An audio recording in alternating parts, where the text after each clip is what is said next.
All right. Good morning, good evening, good afternoon, whatever time it is for you guys. Hope you guys are doing well.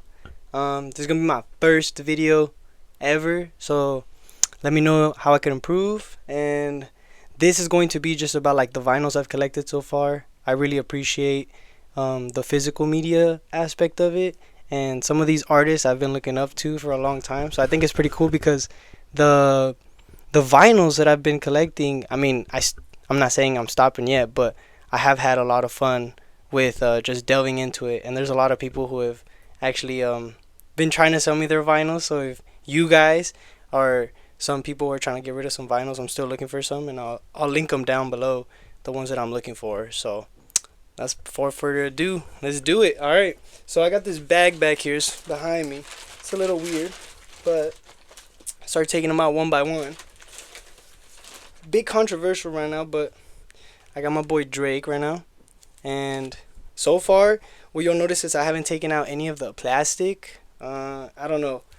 I do want to open them, but when I will open them, I don't know. I do appreciate this album for what it is because I was like 16, 17 when it came out, and this is arguably for me one of like the best Drake albums. A lot of people get mad at me for that take, but it's between this one and Take Care. So far, I would say this one has held up longer because there's a lot of great hits on it. You know, you got Controller, you got One Dance. I'm pretty sure Pop Style's on here, Redemption. You got Hotline Bling as a bonus, which was the biggest song of that year and going into the next year, so I thought that was pretty cool. All right, let's see. The next one I got right here is the Childish Gambino Awaken My Love. I really appreciate this album because, fun story, I'll tell you guys which ones I purchased from like my friends and which ones I purchased from like my little sister's friends, because they ended up, long story short, they ended up selling some because they needed some cash, and I ended up having some cash, so I ended up splurging a little bit for my Christmas present, and this was one of those splurges.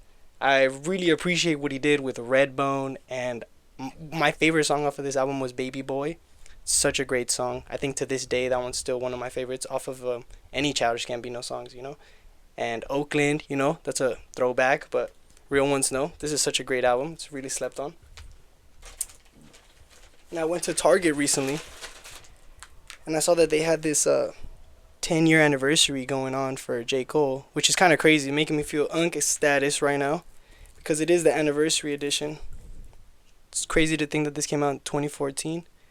And I know the memes always come out where it's like, oh, J. Cole went double platinum, no features. But this was like a crazy time. This was like one of my favorite times that J. Cole was going out.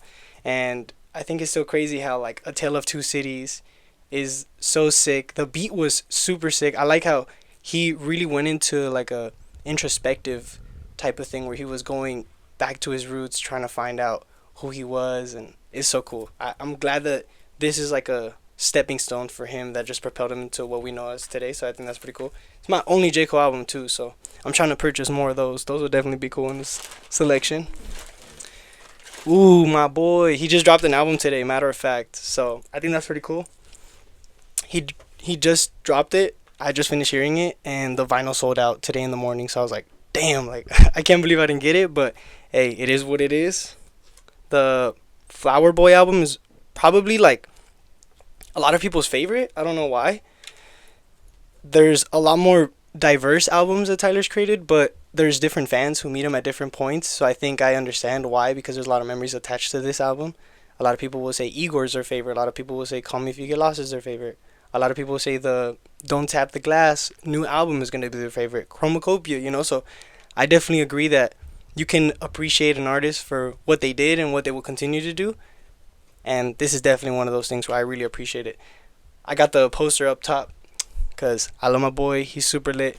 I love his creative and artistic direction that he always pushes through. So I think that's super lit. So continue doing what you're doing, my boy. This one I just got in the mail yesterday, but it's the Vince Staples Summertime '06. This the first one. I believe there's like two that they're selling on Amazon for some reason. So I know I still have to get like, there's like a white version or something of this one, but I still have to get through it. I would say this is not my favorite Vince Staples. His most recent albums like Ramona Park Broke My Heart and Dark Times was really good. So I really appreciate the new Vince Staples things, and I like how he's always giving back to Mac, appreciating him for what he did for him when he was growing up. So I think that's pretty cool. Shout out my boy Vince. He's been doing great. So I'm glad he got that number one with DJ Mustard too. They've been sleeping on DJ Mustard. I just went to Walmart yesterday with my friend actually, who came back from Arizona, and he actually pointed this one out. This was like literally the last one in the selection, and I thought it was super cool because I personally never thought I would find an MF Doom album, let alone the 20th year anniversary. And I think it's super cool because it actually comes with like I think a poster inside. But yeah, like I've said, I don't know if I've said it already, but I'm not gonna open the plastic for these for a long time. Not because I'm planning on reselling them. I think it's just for keepsake. You know, I like to keep my things pristine, and I really appreciate it. And obviously, you could stream the albums on any platform, Spotify, Apple Music, Tidal. But the aspect of physical media, I think, is way cooler than anything I could have thought I was going to get into. So, yeah, let's continue. MF Doom, shout out my boy. This one came in this week, I believe. And this is like, I believe, a lot of people's favorite SZA album. This one and the new one that just came out, SOS, are really good. I would say this one is still better in my opinion, but like I said, a lot of controversial takes being pushed out right now. But yeah, just great album overall. It was super fun. I would believe I was like 16, 17 when this dropped, so it's super cool seeing how she got a part in the Super Bowl with Kendrick. So that's super cool seeing how like they develop into who they will become. I think that's super cool. So shout out SZA, she's super cool. Definitely more incoming for her. All right, let's see. Ooh, all right, now we're going to get to the heat. All right. This is Kendrick Lamar's most successful and commercial album to date. And this tour was super cool. I got a fun story, and hopefully, like, I'll be able to tell it one day. But in 2017, I actually went to this tour, fun fact, and I fucking ended up meeting him. So I met Kendrick Lamar in 2017. I thought that was super cool. My godfather ended up doing like a little, I don't know if it was like a treaty or if it was like a promise, but he told me that if I got good amount of grades in my first and second semester, my senior year of high school, which in high school I was in the IB program, which is kind of tough. And thankfully I ended up fulfilling my promise, and he ended up flying us out to the Las Vegas T-Mobile Arena, and I got to do a meet and greet with Kendrick due to this album. So I might be biased in saying that this might be my favorite Kendrick album, but I think it's super cool because there's so many great songs on this, and the tour was super cool. And this was like when Travis Scott just released Birds in the Trap Sing Brad McKnight, so I thought that was super cool. So yeah, shout out Kendrick for that damn album. Really great memories with that one. To Pimp a Butterfly. Oof. We wouldn't have gotten Damn had it not been for this. So I will say I'm very appreciative of To Pimp a Butterfly. And it's super cool finding out that I'm pretty sure the person that wrote this was Schoolboy Q, because this type of writing does match the font that you'll see in the next album. And I remember seeing pictures back in the day of Schoolboy Q tagging it. So I thought that was pretty cool. And yeah, there's so many great hits on a lot of these vinyls. So I thought that was pretty cool. To Pimp a Butterfly is arguably like top 5 best albums of all time ever released. And I would say that I would agree with that. Maybe in like 10 years my opinion might change, because so many great artists have came out with great music and impactful songs. So I thought that was pretty cool that he dropped this at a time when it was like civil unrest within the nation, and he was speaking out about a lot of stuff that resonated with a lot of people. So yeah, just like the 2010 era was really cool and transformative for music. It was really cool. All right, the next one. This is the one I was telling you guys about. So the font at the bottom, or whatever you want to say, the tagging, is actually Schoolboy Q's writing. That's why I was saying that this one matches the font writing on the back of that one. So I thought that was pretty cool. There's a lot of great songs on this. I could spend hours talking about which ones are my favorite songs on each album, but I will say that just the collecting of the physical media of some of these is super cool.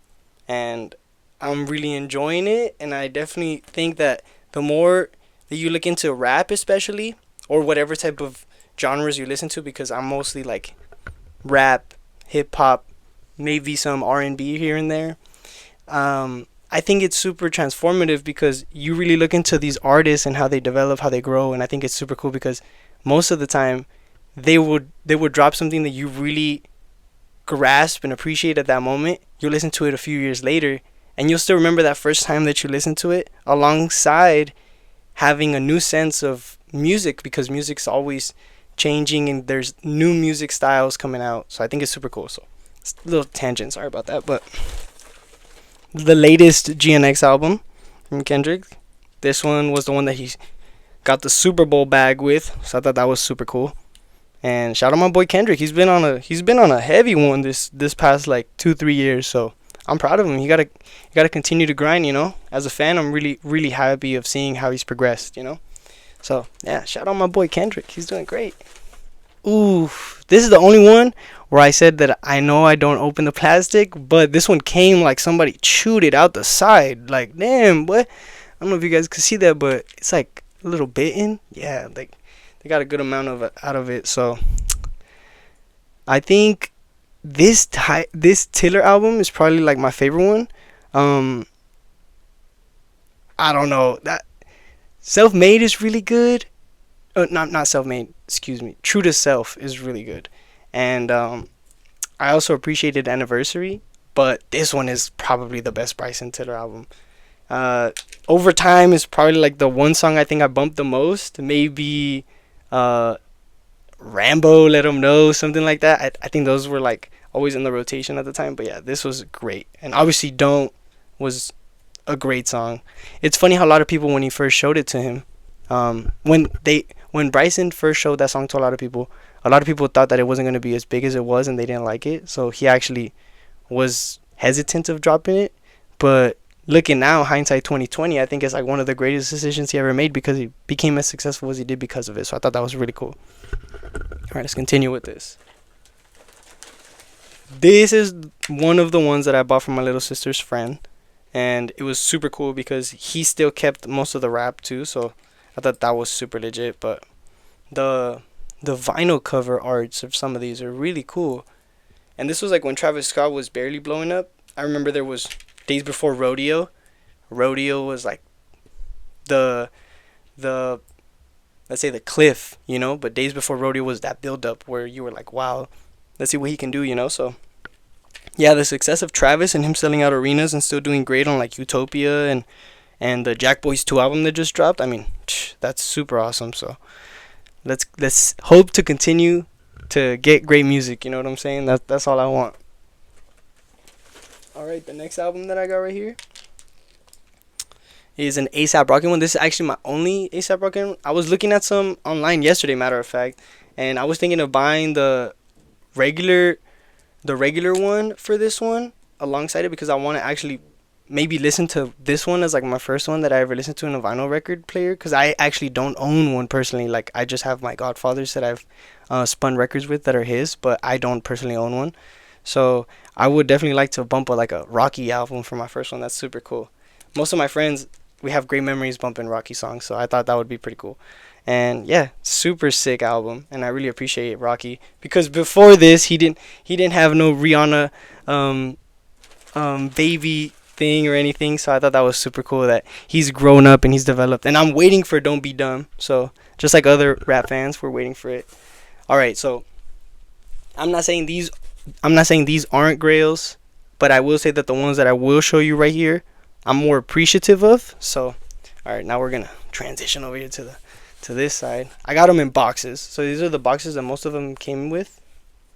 So let's start with the first two. Sorry if it's a bit loud. I thought that the unpacking experience would be cooler if I was like doing it with you guys. So, all right. It was just his 26th birthday yesterday, matter of fact. So, RIP my boy, rest in peace, Pop Smoke.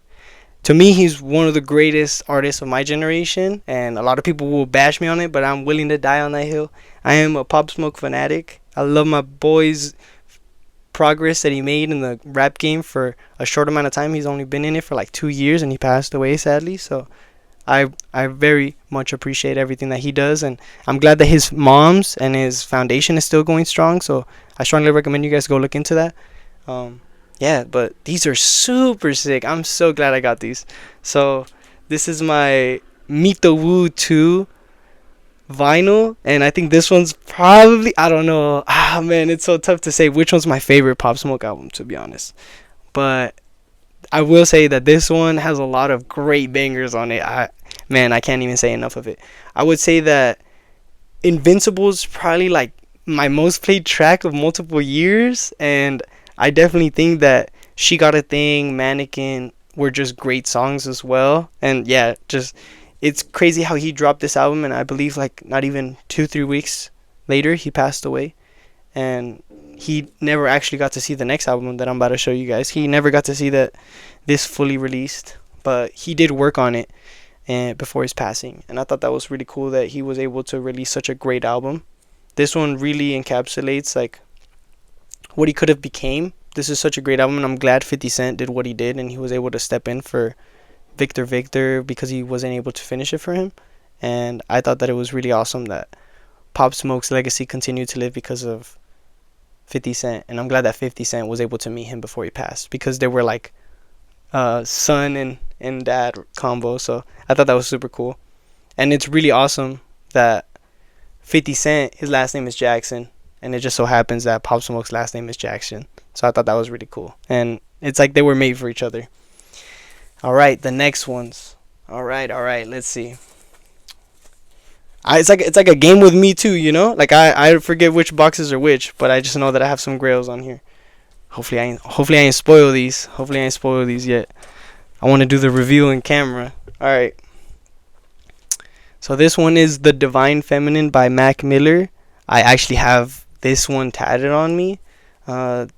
This one he said was about love, and at the time he was dating Ariana Grande, so a lot of people were saying like, oh, he was writing about her and all this stuff. And then he's like, no, when they were asking about interviews, he was like, no, I wasn't just writing about her, it's like about women in general, you know. And I thought that was so funny at the time. He has a lot of great albums, and I think that this one really encapsulated his love for not only writing music that's like lovey-dovey, but him getting into like that feeling that a lot of people don't really get from artists, where they're talking about something that they're very passionate about. And for him, for Mac, it was always talking about things that he really appreciated, which was like music.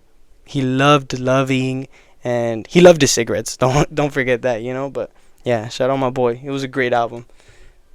The next one I got is Good AM. Oh my gosh, what can I say about Good AM? I've been bumping this just recently over and over and over, trying to go back into that time frame when this dropped, because I really can't believe that there were so many great songs on this album. Like this was a really great album. Weekend featuring Miguel is the biggest song that I believe came on this album, but 100 Grandkids was great, and I really appreciate Mac for what he did and in a lot of songs for this. Two Matches with Ab-Soul was crazy. Like, yeah, just a great album overall. I really appreciate Mac. I could go on and on for his discography, but it's so great just seeing what he did before he passed, you know. Sadly, he did pass before he ever turned 30. I can only imagine what he would have done if he turned 30. But I'm glad that, like I said, physical media is going to live on. So once I pass, my grandkids hopefully are going to be able to look into my vinyl records, and they'll be able to be like, oh my gosh, this is vintage. I can't believe I'm saying that, but I can't believe it's going to be vintage at one point. You know what I'm saying? So, talking about vintage, we got Mac Miller, I Love Life. Thank you. This was such a great album. I actually just picked this one up the other day with my friend at Target, so I thought this was pretty cool. Man, what can I say about this album? It's not really an album. It's like a mixtape, I believe, but they treat it like an album nowadays. And I would say, which one's my favorite song out of this one? Love Lost is probably my favorite song off of this one. Love Lost, and then maybe Just a Kid are probably my favorites off of that one. So it's such a great album, or mixtape, whatever you want to call it. This one was gifted to me from my godfather, matter of fact, and I thought it was pretty cool because it's the yellow edition, and I believe this one was only sold online or something like that. I have no idea. I didn't even look into it. I was super surprised. It was actually my first ever vinyl that was gifted to me from somebody. So I thought it was really cool that it was Faces. I have Faces also tatted on me, so I think it's really cool that Mac Miller did what he did at 22 with this one, and it's funny enough that he was recording Balloonerism at the same time that he was recording this one. So he was just such a productive man. Like, I can't believe that this man was really working. So yeah, he really fed us with some great music. So shout out my boy. All right, and then the last two that I got so far. It has to come to an end, but let's just say that this is a big bang that we're going out with. All right. Let's say I'll save my favorite one for that. But yeah, this is Circles by Mac Miller. Circles by Mac Miller was actually one that he didn't end up living to see, but thankfully his family and everybody who worked on this album was actually able to help finish it. So I thought that was really cool. A lot of songs on here are very like tender, I would say. They really speak to Mac Miller's soul, and I thought it was really cool that he was able to leave such a long-lasting impact. I always think about myself when I think of Mac Miller, and I think a lot of people do as well. There's like a fragility to life where we really don't know when our time is going to come, and I think that him putting in so much work and expressing who he was unapologetically was super amazing. And I'm glad that there was a time where Mac Miller lived, and I'm glad that I was in that time. So I think it's super cool that he was able to do what he does best by expressing his thoughts. And although sometimes, most of the times actually, he may not have been expressing his gratitude towards his fans in the ways that like he would wish that he would, you know what I'm saying? Because he was still abusing drugs, and I feel bad for him, you know. I wish I could give him a hug. I feel like whenever I listen to Mac or think about Mac, he's like my friend, you know. I wish I could just give him a hug, tell him everything's gonna be good. But because he's no longer here with us, you know, we can only appreciate what he left. So yeah, I think it's super awesome. And this album is, man, there's a lot of sentimental value with this album. Not only because he passed away right as the release of this happened, but my grandmother actually passed away when this whole situation was going on. And I remember bumping Come Back to Earth like religiously on the bed of the hospital room that I was with my grandma, and it was really awesome that Mac Miller was able to help me through that time. So I think it's I think it's really awesome that artists are able to help you through thick and thin, through great times and through sad times.